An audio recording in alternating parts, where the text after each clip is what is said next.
ಪ್ರೀತಿಯ ದ್ವಿತೀಯ ವರ್ಷದ ವಿದ್ಯಾರ್ಥಿನಿಯರಿಗೆ ಬೆಳಗಿನ ಶುಭೋದಯಗಳು. ನಾನು ನಿಮ್ಮ ಅರ್ಥಶಾಸ್ತ್ರದ ಉಪನ್ಯಾಸಕರಾಗಿರ್ತಕ್ಕಂಥ ಶ್ರೀಯುತ ಶಂಕರ್ ಸರ್ ಅವರು ಮಾತನಾಡ್ತಾ ಇರೋದು. ವಿದ್ಯಾರ್ಥಿಗಳೇ, ಇವತ್ತಿನ ತರಗತಿ 11ನೆಯ ಆನ್ಲೈನ್ ತರಗತಿಗೆ ಎಲ್ಲರಿಗೂ ಶುಭೋದಯಗಳನ್ನು ಹೇಳ್ತಾ, ಕಳೆದ ಸುಮಾರು 6 ರಿಂದ 8 ಆನ್ಲೈನ್ ತರಗತಿಗಳನ್ನು ನಾನು ಸೂಕ್ಷ್ಮ ಅರ್ಥಶಾಸ್ತ್ರದಲ್ಲಿ ಬರತಕ್ಕಂಥ ಅನುಭೋಗಿಯ ವರ್ತನೆಯ ಸಿದ್ಧಾಂತ ಎಂಬ ಅಧ್ಯಯನವನ್ನು ನಾವೆಲ್ಲರೂ ಚರ್ಚೆಯನ್ನು ಮಾಡ್ತಾ ಇದ್ವಿ. ಇವತ್ತು ವಿದ್ಯಾರ್ಥಿಗಳೇ, ಈ 11ನೇ ಆನ್ಲೈನ್ ತರಗತಿ ಅಂತಕ್ಕಂಥದ್ದು ಏನಿದೆಯಲ್ಲ, ಬಹಳ ಪ್ರಮುಖವಾಗಿರ್ತಕ್ಕಂಥ ಒಂದು ತರಗತಿ ಅಂತಲೂ ಕೂಡ ಹೇಳಬಹುದು. ಯಾಕಂತಂದ್ರೆ ಅನುಭೋಗಿಯ ವರ್ತನೆ ಸಿದ್ಧಾಂತ ಎಂಬ ಅಧ್ಯಾಯದಲ್ಲಿ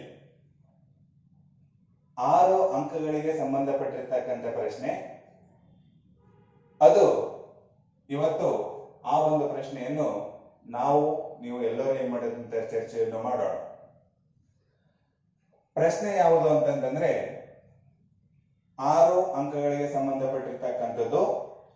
ಫಸ್ಟ್ ಪ್ರಶ್ನೆ ಇದೆ, ಅದು ಯಾವುದು ಅಂತಂದ್ರೆ, ಇಳಿಮುಖ ಸೀಮಾಂತ ತುಷ್ಟಿಗುಣದ ನಿಯಮವನ್ನು ಒಂದು ಸ್ಪಷ್ಟ ರೇಖಾಚಿತ್ರದೊಂದಿಗೆ ವಿವರಿಸಿ ಅಂತಕ್ಕಂಥದ್ದು.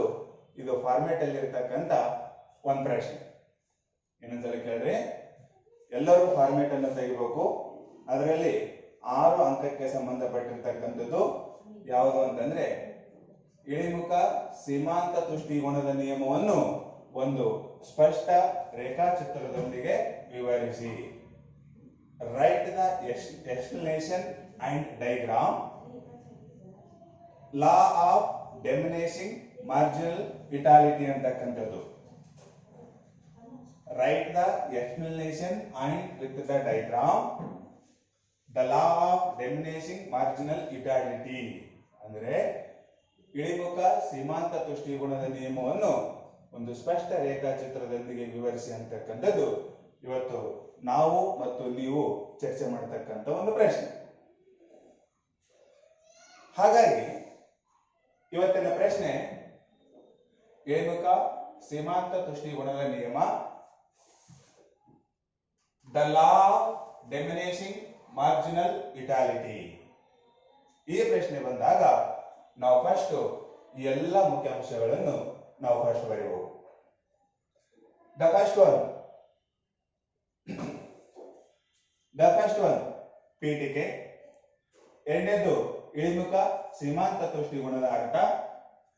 ಮೂರನೇದು ಇಳಿಮುಖ ಸೀಮಾಂತ ತುಷ್ಟಿಗುಣದ ಕಲ್ಪನೆಗಳು. ನಾಲ್ಕನೇದು ಇಳಿಮುಖ ಸೀಮಾಂತ ತುಷ್ಟಿಗುಣದ ಕೋಷ್ಟಕ. ಐದನೇದು ಇಳಿಮುಖ ಸೀಮಾಂತ ತುಷ್ಟಿಗುಣದ ರೇಖಾಚಿತ್ರ. ಆರನೇದು ಇಳಿಮುಖ ಸೀಮಾಂತ ತುಷ್ಟಿಗುಣದ ವಿವರಣೆ. ಕೊನೆಗೆ ಬರ್ತಕ್ಕಂಥದ್ದು ಉಪಸಂಹಾರ. ಈ ಪ್ರಶ್ನೆ ಬಂದಾಗ ಎಲ್ಲ ವಿದ್ಯಾರ್ಥಿಗಳು ಆಸಕ್ತಿಯಿಂದ ಕೇಳಲೇಬೇಕಾಗತ್ತೆ. ಈ ಪ್ರಶ್ನೆ ಬಂದಾಗ ಈ 7 ಅಂಶಗಳನ್ನು ಬರೆದು ಅವ್ರು ಹೇಳಿದಾರ. ಶೆಡ್ಯೂಲು, ಇಳಿಮುಖ ಸೀಮಾಂತ ತುಷ್ಟಿಗುಣದ ಕೋಷ್ಟಕ. ಇದಾದ್ಮೇಲೆ ಈ ಕೋಷ್ಟಕಕ್ಕೆ ಸಂಬಂಧಪಟ್ಟಂತೆ ಇಲ್ಲಿ ರೇಖಾಚಿತ್ರ ಇದೆ. ಇದನ್ನ ನಾವು ಚರ್ಚೆಯನ್ನು ಮಾಡೋಣ. ಹಾಗಾದ್ರೆ ಇಳಿಮುಖ ಸೀಮಾಂತ ತುಷ್ಟಿಗುಣದ ನಿಯಮವನ್ನು ಮೊಟ್ಟ ಮೊದಲ ಬಾರಿಗೆ ಅಥವಾ ಪ್ರಪ್ರಥಮ ಬಾರಿಗೆ ಜರ್ಮನಿಯ ಅರ್ಥಶಾಸ್ತ್ರಜ್ಞ ಪ್ರೊಫೆಸರ್ ಗೋಶೆನ್ ಅಂತಕ್ಕಂಥವರು ಈ ನಿಯಮವನ್ನು ಫಸ್ಟ್ ವಿವರಣೆ ಮಾಡಿದರು. ಇಳಿಮುಖ ಸೀಮಾಂತ ತುಷ್ಟಿಗುಣದ ನಿಯಮವನ್ನು ಮೊಟ್ಟ ಮೊದಲ ಬಾರಿಗೆ ಅಥವಾ ಪ್ರಪ್ರಥಮ ಬಾರಿಗೆ ಜರ್ಮನಿಯ ಅರ್ಥಶಾಸ್ತ್ರಜ್ಞರು ಆಗಿರತಕ್ಕಂತ ಪ್ರೊಫೆಸರ್ ಗೋಶೆನ್ ಅಂತಕ್ಕಂಥವರು ಈ ಇಳಿಮುಖ ಸೀಮಾಂತ ತುಷ್ಟಿಗುಣದ ನಿಯಮವನ್ನು ವಿವರಣೆ ಮಾಡಿದರು. ಆದರೆ ಈ ನಿಯಮವನ್ನು, ಅಂದರೆ ಇಳಿಮುಖ ಸೀಮಾಂತ ತುಷ್ಟಿಗುಣದ ನಿಯಮವನ್ನು ನಾವು ಇದಕ್ಕೆ ಇನ್ನೊಂದು ಹೆಸರು ಕರಿತೀವಿ. ಏನಂತಂದ್ರೆ ಗೋಷನ್ನ ನಿಯಮ. The law of Gossen. The law of diminishing marginal ಇಟಾಲಿಟಿಗೆ ಇನ್ನೊಂದು ಹೆಸರು ನಾವು ಕರಿತೀವಿ ದ ಲಾ ಆಫ್ ಗೋಷನ್. ಅದಕ್ಕೆ ಇಳಿಮುಖ ಸೀಮಾಂತ ತುಷ್ಟಿಗುಣದ ನಿಯಮ ಅಂದ್ರೂ ಕೂಡ ಒಂದೇ. ಇದಕ್ಕೆ ಇನ್ನೊಂದು ಹೆಸರು ಏನಂತ ಕರೀತಾರೆ ಅಂದ್ರೆ ಗೋಷನ್ನ ನಿಯಮ ಅಂತ ಕರೀತಾರೆ. ಅದೇ ರೀತಿಯಾಗಿ ನವೀನ ಪಂಥದ ಅರ್ಥಶಾಸ್ತ್ರಜ್ಞರು ಆಗಿರ್ತಕ್ಕಂಥ ಹೊಸ ಪಂಥದ ಅರ್ಥಶಾಸ್ತ್ರಜ್ಞರು ಆಗಿರ್ತಕ್ಕಂಥ ಪ್ರೊಫೆಸರ್ ಆಲ್ಫ್ರೆಡ್ ಮಾರ್ಷಲ್ ಇವರು ನವೀನ ಪಂಥದ ಅರ್ಥಶಾಸ್ತ್ರಜ್ಞರು ಅಂತ ಕರಿತೀವಿ. ಅಥವಾ ಹೊಸ ಪಂಥದ ಅರ್ಥಶಾಸ್ತ್ರಜ್ಞರು ಆಗಿರತಕ್ಕಂಥ ಪ್ರೊಫೆಸರ್ ಆಲ್ಫ್ರೆಡ್ ಮಾರ್ಷಲ್ ಅಂತಕ್ಕಂಥವರು ಈ ನಿಯಮವನ್ನು ಅಂದ್ರೆ ಈ ಇಳಿಮುಖ ಸೀಮಾಂತ ತುಷ್ಟಿಗುಣದ ನಿಯಮವನ್ನು ಪ್ರಸಿದ್ಧಿಗೊಳಿಸಿದರು. ಇಲ್ಲಿ ದಯವಿಟ್ಟು ಎರಡು ಅಂಶವನ್ನು ನೆನ್ಪಿಟ್ಟಿರಬೇಕು. ಇಳಿಮುಖ ಸೀಮಾಂತ ತುಷ್ಟಿಗುಣದ ಒಂದು ಸ್ಥಾಪಕ ಯಾರು ಅಂತಂದ್ರೆ ಪ್ರೊಫೆಸರ್ ಗೋಷನ್. ಆದ್ರೆ ಈ ಇಳಿಮುಖ ಸೀಮಾಂತ ತುಷ್ಟಿಗುಣದ ನಿಯಮವನ್ನು ಪ್ರಸಿದ್ಧಿಗೊಳಿಸಿದವರು ಅಥವಾ ಜನಪ್ರಿಯಗೊಳಿಸಿದವರು ಯಾರು ಅಂತಂದ್ರೆ ನವೀನ ಪಂಥದ ಅರ್ಥಶಾಸ್ತ್ರಜ್ಞರ ಸಾಲಿನಲ್ಲಿ ಬರತಕ್ಕಂತ ಪ್ರೊಫೆಸರ್ ಆಲ್ಫ್ರೆಡ್ ಮಾರ್ಷಲ್ ಅವರು ಈ ಇಳಿಮುಖ ಸೀಮಾಂತ ತುಷ್ಟಿಗುಣದ ನಿಯಮವನ್ನು ಜನಪ್ರಿಯಗೊಳಿಸಿದರು. ಇದನ್ನೇ ನಾವೇನಂತ ಕರಿತೀವಿ ಇಂಟ್ರೊಡಕ್ಷನ್ ಅಂತ ಕರಿತೀವಿ. ನೆಕ್ಸ್ಟ್ ವರ್ಡ್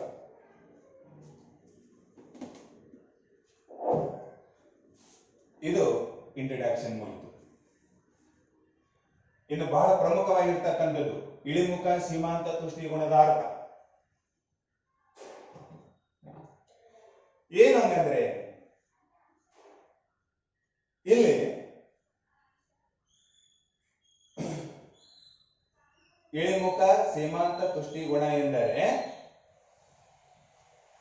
ಅನುಭೋಗಿಯು ಒಂದು ಘಟಕವನ್ನು ಹೆಚ್ಚು ಹೆಚ್ಚು ಸೇವಿಸಿದಂತೆಲ್ಲ. ಬಹಳ ವಿದ್ಯಾರ್ಥಿಗಳೇ ಬಹಳ ಕ್ಲಿಯರ್ ಆಗಿ ಏನ್ ಮಾಡೋದಂತ ಕೇಳಬಹುದು. ದಯವಿಟ್ಟು ಆಸಕ್ತಿಯಿಂದ ಏನ್ ಮಾಡೋದಂತ ಕೇಳಬಹುದು. ಇಳಿಮುಖ ಸೀಮಾಂತ ತುಷ್ಟಿಗುಣದ ನಿಯಮ ಎಂದರೆ ಒಬ್ಬ ಅನುಭೋಗಿಯು ಒಂದು ಘಟಕವನ್ನು ಹೆಚ್ಚು ಹೆಚ್ಚು ಸೇವಿಸಿದಂತೆಲ್ಲ ಒಂದು ನಿರ್ದಿಷ್ಟ ಮಿತಿಯವರೆಗೆ ತಲುಪಿ. ಹಾಗಂದ್ರೆ ಸರ್ ನಿರ್ದಿಷ್ಟ ಮಿತಿಯವರೆಗೆ ತಲುಪಿ ಅಂತಂದ್ರೆ ಎಲ್ಲಿಗೆ ತಲುಪ್ತಾನ? ರೇಖಾಚಿತ್ರ ಏನ್ ಮಾಡೋದಂತ ಅಬ್ಸರ್ವ್ ಮಾಡೋ ಮುಂದ ನಿಮಗೆ ಗೊತ್ತಾಗುತ್ತೆ. ಅದಕ್ಕೆ ಹೇಳ್ತಾರ ಒಬ್ಬ ಅನುಭೋಗಿಯು ಒಂದು ಘಟಕವನ್ನು ಹೆಚ್ಚು ಹೆಚ್ಚು ಸೇವಿಸಿದಂತೆಲ್ಲ ಒಂದು ನಿರ್ದಿಷ್ಟ ಮಿತಿಯವರೆಗೆ ತಲುಪಿ ಆ ಘಟಕದಿಂದ ಹೆಚ್ಚುವರಿಯಾಗಿ ಪಡೆತಕ್ಕಂತ ಒಂದು ತೃಪ್ತಿಯನ್ನೇ ನಾವು ಇಳಿಮುಖ ಸೀಮಾಂತ ತುಷ್ಟಿಗುಣದ ನಿಯಮ ಅಂತ ಕರಿತೀವಿ. ಈ ಫಾರ್ ಎಕ್ಸಾಂಪಲ್ ಎಲ್ಲರೂ ರೇಖಾಚಿತ್ರವನ್ನು ಏನ್ ಮಾಡೋದು ಅಬ್ಸರ್ವ್ ಮಾಡ್ತಾ ಹೋಗ್ರಿ. ಇಲ್ಲಿ ಒಬ್ಬ ಅನುಭೋಗಿಯು ಒಂದು ಘಟಕವನ್ನು ಹೆಚ್ಚು ಹೆಚ್ಚು ಸೇವಿಸಿದಂತೆಲ್ಲ ಒಂದು ನಿರ್ದಿಷ್ಟ ಮಿತಿಯವರೆಗೆ ತಲುಪಿ ಕೊನೆಗೆ ಅವನೇನಾಗ್ತಾನಂತಂದ್ರೆ ಶೂನ್ಯಾತ್ಮಕವಾಗ್ತಾನೆ. ಶೂನ್ಯಾತ್ಮಕ ಆದ್ಮೇಲೆ ಮತ್ತೆ ಅದು ಮುಂದುವರೆದ ಭಾಗ ಋಣಾತ್ಮಕವಾಗ್ತಾನ ಅಂತ ಅರ್ಥ. ಇಲ್ಲ ಹೇಳಿದೆ ನಾನು, ಒಬ್ಬ ಅನುಭೋಗಿಯು ಒಂದು ಘಟಕವನ್ನು ಹೆಚ್ಚು ಹೆಚ್ಚು ಸೇವಿಸಿದಂತೆಲ್ಲ ಒಂದು ನಿರ್ದಿಷ್ಟ ಮಿತಿಯವರೆಗೆ ತಲುಪಿ ಎಲ್ಲಿಗೆ ತಲುಪಿದಾತ? 30ಕ್ಕೆ ತಲುಪಿದ. ನೋಡಿ ನಿರ್ದಿಷ್ಟ ಏನ್ ಮಾಡತ್ತ ಮಿತಿಯವರೆಗೆ ಏನ್ ಮಾಡತ್ತ ತಲುಪಿದ, 30ರವರೆಗೆ ಏನ್ ಮಾಡತ್ತ ತಲುಪಿದ. ಕೊನೆಗೆ ಅವನೇನಾಗ್ತಾನೆ? ಇಲ್ಲಿ ಶೂನ್ಯಾತ್ಮಕವಾಗ್ತಾನೆ. ಶೂನ್ಯಾತ್ಮಕ ಆದ್ಮೇಲೆ ಅದ್ರ ಮುಂದುವರಿದ ಭಾಗ ಏನಾಗ್ತಾನ? ಋಣಾತ್ಮಕವಾಗ್ತಾನ ಅಂತ ಅರ್ಥ. ರೇಖಾಚಿತ್ರ ಬಂದಾಗ ಇನ್ನೂ ಏನ್ ಮಾಡತ್ತ ಕ್ಲಿಯರ್ ಆಗಿ ಅರ್ಥ ಆಗುತ್ತೆ. ಇದನ್ನೇ ನಾವು ಇಳಿಮುಖ ಸೀಮಾಂತ ತುಷ್ಟಿಗುಣದ ಅರ್ಥ ಅಂತ ಕರಿತೀವಿ. ನೆಕ್ಸ್ಟ್ ಇಳಿಮುಖ ಸೀಮಾಂತ ತುಷ್ಟಿಗುಣದ ಪರಿಕಲ್ಪನೆಗಳು. ಈ ಇಳಿಮುಖ ಸೀಮಾಂತ ತುಷ್ಟಿಗುಣ ನಿಮಗೆ ಅರ್ಥ ಆಗ್ಬೇಕು ಅಂತಂತಂದ್ರೆ ಫಸ್ಟ್ ಇಳಿಮುಖ ಸೀಮಾಂತ ತುಷ್ಟಿಗುಣದ ಅರ್ಥ ಒಂದ್ 2 ರಿಂದ 3 ಸಲ ಏನ್ ಮಾಡೋದ್ರಿಂದ ಓದಿ. ಏನಿಲ್ಲ ಅದ್ರಾಗ. ಒಬ್ಬ ಅನುಭೋಗಿಯು ಒಂದು ಘಟಕವನ್ನು ಹೆಚ್ಚು ಹೆಚ್ಚು ಸೇವಿಸಿದಂತೆಲ್ಲ ಒಂದು ನಿರ್ದಿಷ್ಟ ಮಿತಿಯವರೆಗೆ ತಲುಪಿ ಅವನು ಶೂನ್ಯಾತ್ಮಕವಾಗ್ತಾನ. ಶೂನ್ಯ ಅಂದ್ರೆ ಏನಿಲ್ಲ, 0 ಅಂತ ಅರ್ಥ. ಅದರ ಮುಂದುವರೆದ ಭಾಗ ನೆಕ್ಸ್ಟ್ ಅವನು ಋಣಾತ್ಮಕವಾಗ್ತಾನ ಅಂತ ಅರ್ಥ. ಇದನ್ನೇ ನಾವು ಇಳಿಮುಖ ಸೀಮಾಂತ ತುಷ್ಟಿಗುಣದ ನಿಯಮ ಅಂತ ಕರಿತೀವಿ. The meaning of law of diminishing marginal ಅಂತಕ್ಕಂಥದ್ದು. The next the assumption of the third point, the assumption of law of diminishing marginal utility ಅಂದ್ರೆ ಇಳಿಮುಖ ಸೀಮಾಂತ ತುಷ್ಟಿಗುಣದ ಕಲ್ಪನೆಗಳು ಅಂತ ಕರಿತೀವಿ. ಹಾಗಾದ್ರೆ ಇಳಿಮುಖ ಸೀಮಾಂತ ತುಷ್ಟಿಗುಣದ ಕಲ್ಪನೆಗಳು ಅಂತಂದ್ರೆ ಇಲ್ಲಿ ಪ್ರಮುಖವಾಗಿ 5 ಕಲ್ಪನೆಗಳು ಇದಾವೆ. ಸರಿಯಾದ ರೀತಿಯಲ್ಲಿ ಏನ್ ಮಾಡಬೇಕಂತ ಅಬ್ಸರ್ವ್ ಮಾಡ್ತಾ ಹೋಗ್ಬೇಕು.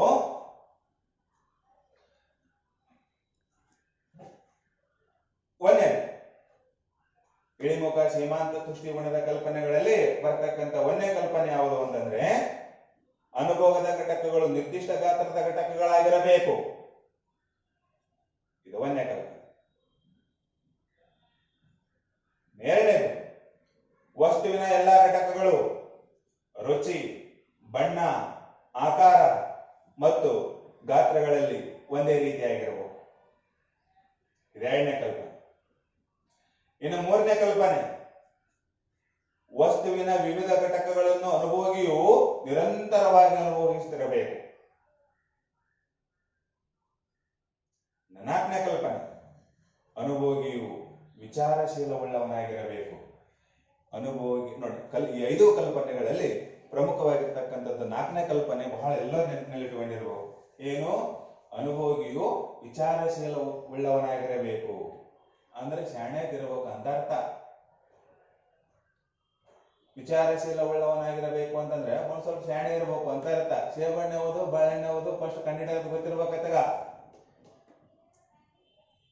ಈಗ ಒಂದು ಸೇಬಣ್ಣೆ ತೋರಿಸ್ತಾರ, ನಿಮಗೆ ನಾನು ಒಂದು ಸೇಬಣ್ಣೆ ತೋರಿಸ್ತಾರೆ, ಇದೇನಂತ ಕೇಳಿದ್ರೆ ಸೇಬಣ್ಣೆ ಸರ್ ಅಂತಂದ್ರೆ ನೀವು ಶಾಣ್ಯಾರ ಅಂತ ಅರ್ಥ. ಅದೇ ಸೇಬಣ್ಣೆ ಯಾವನಾರ ಬದ್ನಿಕಾಯಿ ಅಂತಂತಂದ್ರ ಅವ್ನು ವಿಚಾರಶೀಲವುಳ್ಳವನಲ್ಲ ಅಂತ ಅರ್ಥ. ಹಾಗೆ ಅನುಭೋಗಿಯು ಆರೋಗ್ಯವುಳ್ಳವನಾಗಿರಬೇಕು. ಈ 5 ಕಲ್ಪನೆಗಳನ್ನು ಎಲ್ಲರೂ ನಿಮ್ಮ ತಲೆಯಲ್ಲಿ ಇಟ್ಕೊಂಡಿರಬೇಕು. ಏನಂತ ಹೇಳ್ತೀನಿ ನೋಡ್ರಿ. ಅನುಭೋಗದ ಘಟಕಗಳು ನಿರ್ದಿಷ್ಟ ಗಾತ್ರದ ಘಟಕಗಳಾಗಿರಬೇಕು. ಇದು ಒಂದನೇ ಕಲ್ಪನೆ. ಎರಡನೇದು, ವಸ್ತುವಿನ ಎಲ್ಲಾ ಘಟಕಗಳು ರುಚಿ, ಬಣ್ಣ, ಆಕಾರ ಮತ್ತು ಗಾತ್ರಗಳಲ್ಲಿ ಒಂದೇ ರೀತಿಯಾಗಿರಬೇಕು. ಮೂರನೇ ಕಲ್ಪನೆ, ವಸ್ತುವಿನ ವಿವಿಧ ಘಟಕಗಳನ್ನು ಅನುಭೋಗಿಯು ನಿರಂತರವಾಗಿ ಅನುಭವಿಸುತ್ತಿರಬೇಕು. ನಾಲ್ಕನೇ ಕಲ್ಪನೆ, ಅನುಭೋಗಿಯು ವಿಚಾರಶೀಲವುಳ್ಳವನಾಗಿರಬೇಕು.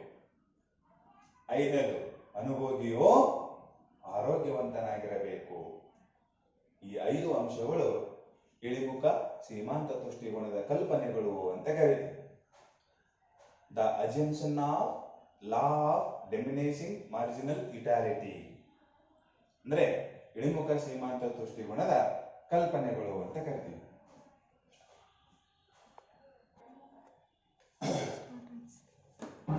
ನೆಕ್ಸ್ಟ್, ಇಳಿಮುಖ ಸೀಮಾಂತ ತುಷ್ಟಿಗುಣದ ಕೋಷ್ಟಕ. ಈ ಕೋಷ್ಟಕವನ್ನು ಹೇಳೋದಕ್ಕಿಂತ ಪೂರ್ವದಲ್ಲಿ 2 ನಿಮಿಷದ ಒಂದು ಕಥೆಯನ್ನು ನಾನು ನಿಮಗೆ ಹೇಳಿದೆ. In the month of April, the environment the very hot. ಅಂದ್ರೆ ಯಪ್ಪ ಏಪ್ರಿಲ್ ತಿಂಗಳು ತುಂಬಾ ಬಿಸಿಲು. ಆ ಸಮಯದಲ್ಲಿ ಒಬ್ಬ ಕಾಲೇಜ್ ವಿದ್ಯಾರ್ಥಿನೇ ಯಾಕೆ ತಗೊಂಡಿದ್ದೀನಿ ಅಂತಂದ್ರ, ನೀವು ವಿದ್ಯಾರ್ಥಿಗಳಿದ್ದೀರಿ, ಅದಕ್ಕ ನಿಮ್ಮನ್ನೇ ತಗೊಂಡಿದ್ದೀನಿ. In the month of April, the environment the very hot. April ತಿಂಗಳು ತುಂಬಾ ಬಿಸಿಲು. ಒಬ್ಬ ವಿದ್ಯಾರ್ಥಿ ಕಾಲೇಜಿಗೆ ಮಾಡಂತ ಹೋದಾಗ ನೀರಿನ ದಾಹ, ನೀರಡಿಕೆ ಅಂತಕ್ಕಂಥದ್ದು ಜಾಸ್ತಿ ಆಗಿದೆ. ಆವಾಗ ಅವನೇನ್ ಮಾಡ್ತಾನಂತಂದ್ರೆ ನೇರವಾಗಿ ಮನೆಗೆ ಬಂದು ಬ್ಯಾಗ್ ಅನ್ನು ಪಕ್ಕಕ್ಕೆ ಏನ್ ಮಾಡತ್ತಂತ ಎಸೆದು. ವಿದ್ಯಾರ್ಥಿ ಬ್ಯಾಗ್ ಎಸಿತಾನಂತಂದ್ರೆ ನೀರಡಿಕೆ ಎಷ್ಟಾಗೈತೆ ನೀವು ತಿಳ್ಕೊಂಡ್ಬಿಡ್ಬೇಕು. ಸಾಯ್ತೇನೆ ಅವನು. ಇನ್ನೊಂದ್ 5 ನಿಮಿಷ ಏನ್ ಮಾಡತ್ತ ನೀರ್ ಕುಡಿಲ್ಲ ಅಂತಂದ್ರೆ ಅವ್ನು ಸೆಡ್ದೋಗ್ತಾನ ಅವನು. ಅದಕ್ಕೆ ಅವನು ಬಡ ಬಡ ಸೀರೆ ಏನ್ ಮಾಡತ್ತಂತ ಬಂದು ಕಾಯಿಸಿ ಬ್ಯಾಗ್ ಏನ್ ಮಾಡತ್ತಂತ ಪಕ್ಕಕ್ಕೆ ಹಾಕಿ ಸೀರೆ ಏನ್ ಮಾಡತ್ತ ಹೋಗ್ತಾನೆ. ಬೇಸಿಗೆ ಕಾಲದಲ್ಲಿ ನಮ್ಮ ಹಳ್ಳಿಗಳಲ್ಲಿ ಏನ್ ಮಾಡತ್ತಂತ ಗಡಿಗೆ ಮಾಡಿರ್ತಾರೆ. ಗಡಿಗೆ ನೀರಿಗೆ ತಣ್ಣಗಾಗಲಿ ಅಂತಂದು ಮತ್ತೆ ಅದು ಗಡಿಗೆ ಮತ್ತೊಂದು ಬಟ್ಟೆ ಸುತ್ತಿರ್ತಾರೆ. ಬಟ್ಟೆ ಏನ್ ಮಾಡತ್ತಂತ ಸುತ್ತಿರ್ತಾರ. ಯಾಕ ಬೇಸಿಗೆ ಕಾಲದಾಗ ತಣ್ಣ ನೀರು ಕುಡಿಬೇಕು ಅಂತಂದ. ಇವನು ಬಡ ಬಡ ಹೋಗ್ತಾನ. 1ನೇ ಗ್ಲಾಸ್ ಏನ್ ಮಾಡತ್ತಂತ ಕೊಡ್ತಾರೆ. ಅದಕ್ಕೆ ನನ್ನಲ್ಲಿ ಶೆಡ್ಯೂಲ್ ಅಲ್ಲಿ ನಂಬರ್ ಆಫ್ ಗ್ಲಾಸಸ್ ಅಂತ ಕೊಟ್ಟಿದ್ದೀನಿ. ಸೀರೆ ಮಾಡಿ ನೇರವಾಗಿ ಮನೆಗೆ ಬಂದು ಒಂದು ಗ್ಲಾಸ್ ಅನ್ನ ತೆಗೆದುಕೊಳ್ತಾನ, ಒಂದು ಲೋಟವನ್ನೇ ತೆಗೆದುಕೊಳ್ತಾನ, ಒಂದು ಲೋಟ ಏನ್ ಮಾಡುತ್ತೆ ನೀರು ಕುಡಿತಾನ. ಅವನಿಗೆ ಸ್ಯಾಟಿಸ್ಫೈ ಆಗಂಗಿಲ್ಲ, ತೃಪ್ತಿ ಅಂತಕ್ಕಂಥದ್ದು ಆಗಂಗಿಲ್ಲ. ಮತ್ತೆ ಏನ್ ಮಾಡತ್ತಂತ 2ನೇ ಗ್ಲಾಸ್ ನೀರು ಕುಡಿತಾನ, ಅವಾಗೂ ತೃಪ್ತಿ ಆಗಂಗಿಲ್ಲ. ಮತ್ತೆ ಇನ್ನೊಂದು ಗ್ಲಾಸ್ ಏನ್ ಮಾಡತ್ತಂತ ನೀರು ಕುಡಿತಾನ, ಅವಾಗೂ ತೃಪ್ತಿ ಆಗಂಗಿಲ್ಲ.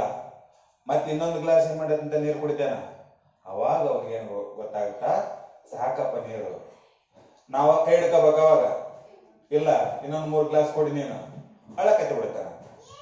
ಯಾಕ ಮನುಷ್ಯನಿಗೆ ನಿರ್ದಿಷ್ಟವಾಗಿರ್ತಕ್ಕಂಥ ಒಂದು ಮಿತಿ ಅಂತಕ್ಕಂಥದ್ದು ಇರುತ್ತೆ. ನಾನು ಮೀನಿಂಗ್ ಅಲ್ಲಿ ಹೇಳಿದೆ, ಇಳಿಮುಖ ಶ್ರೀಮಂತ ದೃಷ್ಟಿಕೋನದ ಅರ್ಥದಲ್ಲಿ ಹೇಳಿದೆ. ಒಂದು ಮಿತಿ ಅಂತಕ್ಕಂಥದ್ದು ಇರುತ್ತೆ, ಒಂದು ಕೊನೆ ಅಂತಕ್ಕಂಥದ್ದು ಇರುತ್ತೆ. ಅಲ್ಲಿ ಯಾವಾಗ ಅವನು ಇನ್ಮೇಲೆ ನಾನು ನೀರನ್ನ ಕೊಡೆಯಂಗಲ್ಲ, ಗಡಿಗೆ ನೀರನ್ನ ಕೊಡೆಯಂಗಲ್ಲ ನಾನು. ಯಾಕಂತ ನಂಗ ಅವನಿಗೆ ನೀರಿನ ದಾಹ ಅಂತಕ್ಕಂಥದ್ದು, ಆ ಒಂದು ತೃಪ್ತಿ ಅಂತಕ್ಕಂಥದ್ದು ಏನಾಗುತ್ತಾ ಕಡಿಮೆ ಆಗತ್ತೆ. ಅದಕ್ಕೆ ಹೇಳ್ತ ನೋಡ್ರಿ, ಎಲ್ಲರ ಕೋಷ್ಟಕವನ್ನು ಅಬ್ಸರ್ವ್ ಮಾಡ್ತಾ ಹೋಗ್ಬೇಕು. ಇಳಿಮುಖ ಸೀಮಾಂತ ತುಷ್ಟಿಗುಣದ ಕೋಷ್ಟಕ, ಲೋಟಗಳ ಸಂಖ್ಯೆ, ದ ನಂಬರ್ ಆಫ್ ಲೋಟೋಸ್ ಅಥವಾ glasses. TU means total utility, ಅಂದ್ರೆ ಒಟ್ಟು ತುಷ್ಟಿಗುಣ. MU ಮೀನ್ಸ್ ಮಾರ್ಜಿನಲ್ ಇಟಾಲಿಟಿ, ಸೀಮಾಂತ ತುಷ್ಟಿಗುಣ. ಕರೆಕ್ಟ್ ಅಬ್ಸರ್ವ್ ಮಾಡ್ತಾ ಹೋಗ್ಬೇಕು. ಯಾವಾಗ ಅನುಭೋಗಿಯು ಮೊದಲನೇ ಲೋಟವನ್ನು ತೆಗೆದುಕೊಂಡು ನೀರು ಕುಡಿತಾನೋ ಅವನಲ್ಲಿ ಒಟ್ಟು ತುಷ್ಟಿಗುಣ ಅಂತಕ್ಕಂಥದ್ದು 12 ಇರುತ್ತೆ, ಸೀಮಾಂತ ತುಷ್ಟಿಗುಣ ಅಂತಕ್ಕಂಥದ್ದು 12 ಇರುತ್ತೆ. ದಯವಿಟ್ಟು ಇದನ್ನೆಲ್ಲರೂ ಬಹಳ ಆಸಕ್ತಿಯಿಂದ ಕೇಳಬೇಕು.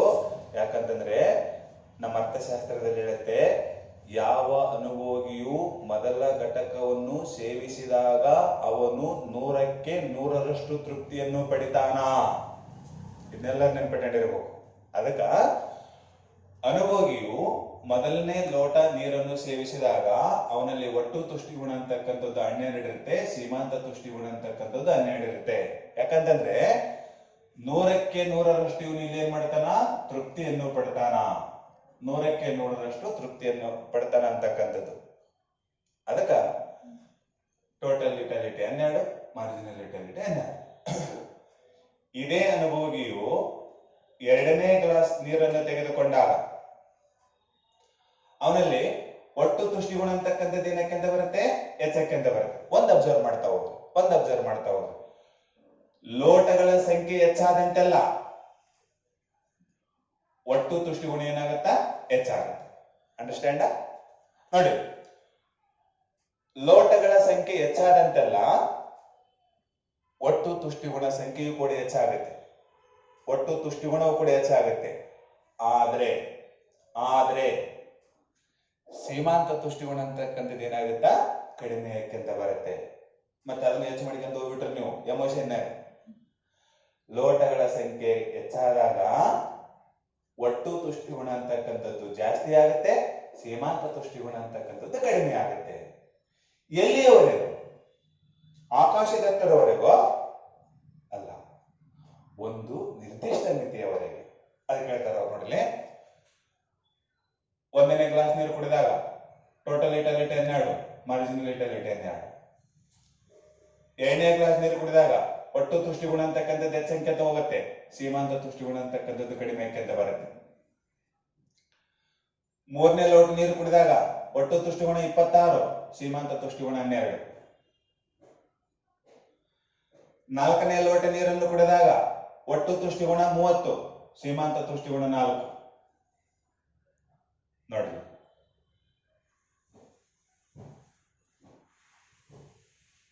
ಪರೀಕ್ಷೆಯಲ್ಲಿ ಬಹಳ ಪ್ರಮುಖವಾಗಿರ್ತಕ್ಕಂಥದ್ದು.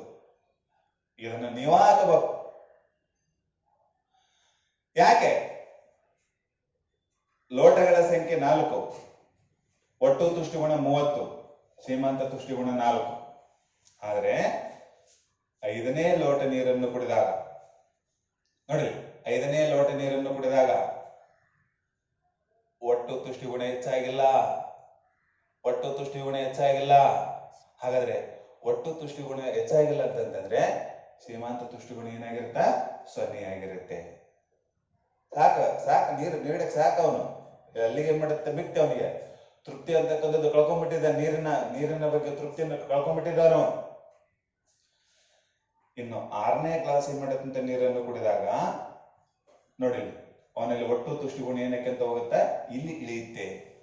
ನಾನು ಹೇಳಿದೆ, ಯಾವುದೇ ಅನುಭೋಗಿಯು ಒಂದು ಘಟಕವನ್ನು ಹೆಚ್ಚು ಹೆಚ್ಚು ಸೇವಿಸಿದಂತೆಲ್ಲ ಒಂದು ನಿರ್ದಿಷ್ಟ ಮಿತಿಯವರೆಗೆ ತಲುಪಿ 30 ತಲುಪಿನ, ಮತ್ತೆ ಟೋಟಲಿಟಾಲಿಟಿ ಹೆಚ್ಚಾಗಿಲ್ಲ, 30 ಐತೆ. ಅದು ಅಂದ್ರೆ 30 ಅಂತಂದ್ರೆ ಏನು ಬರುತ್ತೆ? ಅಲ್ಲಿ 0 ಬರುತ್ತೆ. ಮತ್ತೆ 6ನೇ ಕ್ಲಾಸ್ ನೀರನ್ನು ಕುಡಿದಾಗ ಅವನಲ್ಲಿ ಒಟ್ಟು ತುಷ್ಟಿಗುಣ ಅಂತಕ್ಕಂಥದ್ದು ಕಡಿಮೆ ಆಗುತ್ತೆ. ಹಾಗಾದ್ರೆ ಕಡಿಮೆ ಅಂತಂದ್ರೆ -2. ಇದನ್ನೇ ನಾವು ಇಳಿಮುಖ ಸೀಮಾಂತ ತುಷ್ಟಿಗುಣದ ಕೋಷ್ಟಕ ಅಂತ ಕರಿತೀವಿ.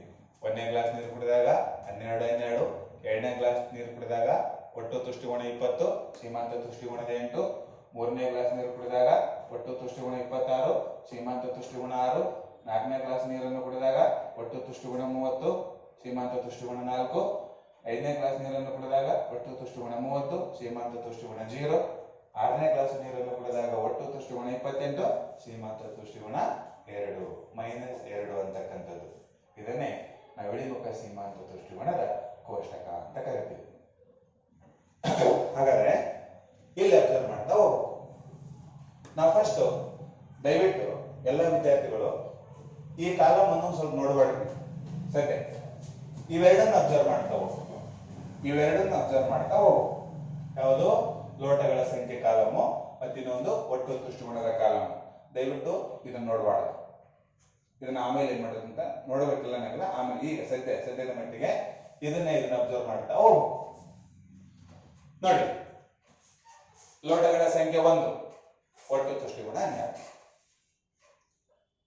ಲೋಟಗಳ ಸಂಖ್ಯೆ 1, ಒಟ್ಟು ತುಷ್ಟಿಗುಣ 12. ಎಸ್. ಲೋಟಗಳ ಸಂಖ್ಯೆ 1, ಒಟ್ಟು ತುಷ್ಟಿಗುಣ 12. ಓಕೆ. ಲೋಟಗಳ ಸಂಖ್ಯೆ 2, ಒಟ್ಟು ತುಷ್ಟಿಗುಣ 20.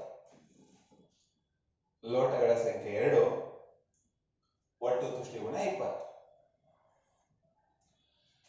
ಲೋಟಗಳ ಸಂಖ್ಯೆ 3, ಒಟ್ಟು ತುಷ್ಟಿಗುಣ 26.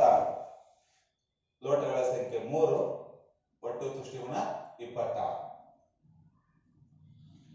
ಲೋಟಗಳ ಸಂಖ್ಯೆ 4, ಒಟ್ಟು ತುಷ್ಟಿಗುಣ 30. ಲೋಟಗಳ ಸಂಖ್ಯೆ 4, ಒಟ್ಟು ತುಷ್ಟಿಗುಣ 30.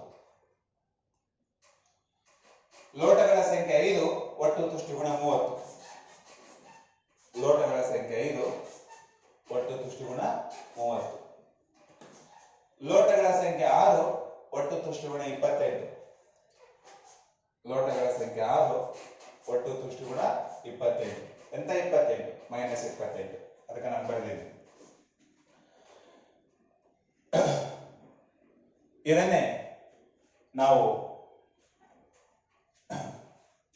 ಇದನ್ನೇ ನಾವು ಸೀಮಾಂತ ಒಟ್ಟು ತುಷ್ಟಿಗುಣ ಅಂತ ಕರಿತೀವಿ. ಈ ಒಂದು ರೇಖಾಚಿತ್ರವನ್ನು ಒಟ್ಟು ತುಷ್ಟಿಗುಣ ಅಂತ ಕರಿತೀವಿ. ಈ ರೇಖಾಚಿತ್ರದಲ್ಲೇ ಒಂದು ಅರ್ಥ ಇದೆ. ಇಳಿಮುಖ ಸೀಮಾಂತ ತುಷ್ಟಿಗುಣದ ನಿಯಮ ಅಂದ್ರೆ ಏನು? ಇದೇ ರೇಖಾಚಿತ್ರದಲ್ಲಿದೆ. ನಾನೇನ್ ಹೇಳಿದ್ದೆ? ಯಾವ ಒಬ್ಬ ಅನುಭೋಗಿಯು, ಎಲ್ಲರೂ ಇದು ನನ್ನ ಕೈ ನೋಡ್ತಾ ಹೋಗಿ, ಯಾವ ಒಬ್ಬ ಅನುಭೋಗಿಯು ಒಂದು ನಿರ್ದಿಷ್ಟ ಘಟಕವನ್ನು ಹೆಚ್ಚು ಹೆಚ್ಚು ಸೇವಿಸಿದಂತೆಲ್ಲ ಒಂದು ನಿರ್ದಿಷ್ಟ ಮಿತಿಯವರೆಗೆ ತಲುಪಿ, ಎಲ್ಲಿಗೆ ತಲುಪಿನಪ್ಪ? 30ಕ್ಕೆ ತಲುಪಿದ. ಅವನು ಮತ್ತೆ ಮುಂದೇನಾದ? ಶೂನ್ಯ ಆದ, ಶೂನ್ಯಾತ್ಮಕವಾದ. ಶೂನ್ಯಾತ್ಮಕ ಆದ್ಮೇಲೆ ಮುಂದುವರೆದ ಭಾಗ ಏನಾದ? ಋಣಾತ್ಮಕವಾದ.